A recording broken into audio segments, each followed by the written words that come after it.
পাকিস্তানের কাছ থেকে 25,000 টন উচ্চমান সম্পূর্ণ চিনি কিনেছে বাংলাদেশ।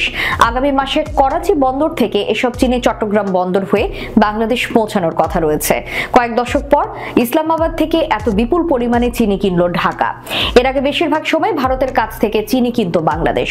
এবার ভারতের পাশাপাশি প্রয়োজনীয় এই নিত্যপণ্য পাকিস্তান থেকেও কিনছে ঢাকা। মঙ্গলবার এক প্রতিবেদনে এই খবর দিয়েছে দ্য নিউজ ইন্টারন্যাশনাল।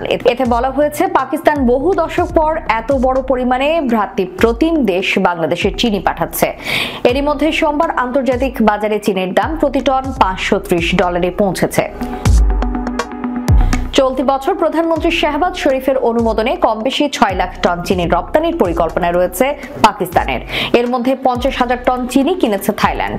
পাকিস্তানের চিনি ব্যবসায়ী মজিদ মালিকের মতে, উপসাগরীয় রাষ্ট্র, আরব দেশ এবং আফ্রিকান দেশগুলো পাকিস্তান থেকে চিনি কেনার চুক্তি করেছে। পরিকল্পনা অনুসারে চিনি রপ্তানি করে পাকিস্তান $40 থেকে $50 কোটি আয় করবে। পাকিস্তানের চিনি শিল্প দেশটির অন্যতম বৈদেশিক মুদ্রা উপার্জনকারী হয়ে উঠেছে।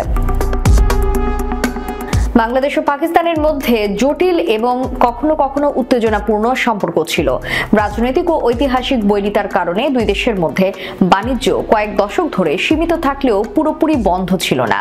তবে নতুন করে ক্রয় দ্বিপাক্ষিক বাণিজ্য সম্পর্কের উন্নতির দিকে একটি পরিবর্তনের ইঙ্গিত দিচ্ছে। পাকিস্তানের সঙ্গে বাংলাদেশের বাণিজ্যে এতদিন সরাসরি কোনো কন্টেইনার জাহাজ সেবা ছিল না। তবে গত নভেম্বরে পাকিস্তান থেকে সরাসরি চট্টগ্রাম বন্দরে পণ্যবাহী জাহাজ আসে। জাতীয় রাজস্ব বোর্ড জানাচ্ছে, গত অর্থ বছরে পাকিস্তান থেকে আমদানি হয়েছে $74 কোটি 45 লাখ পণ্য। আর 2021-22 অর্থ বছরে সে সময় পাকিস্তান থেকে পণ্য আমদানি ব্যয় ছিল $80 কোটি।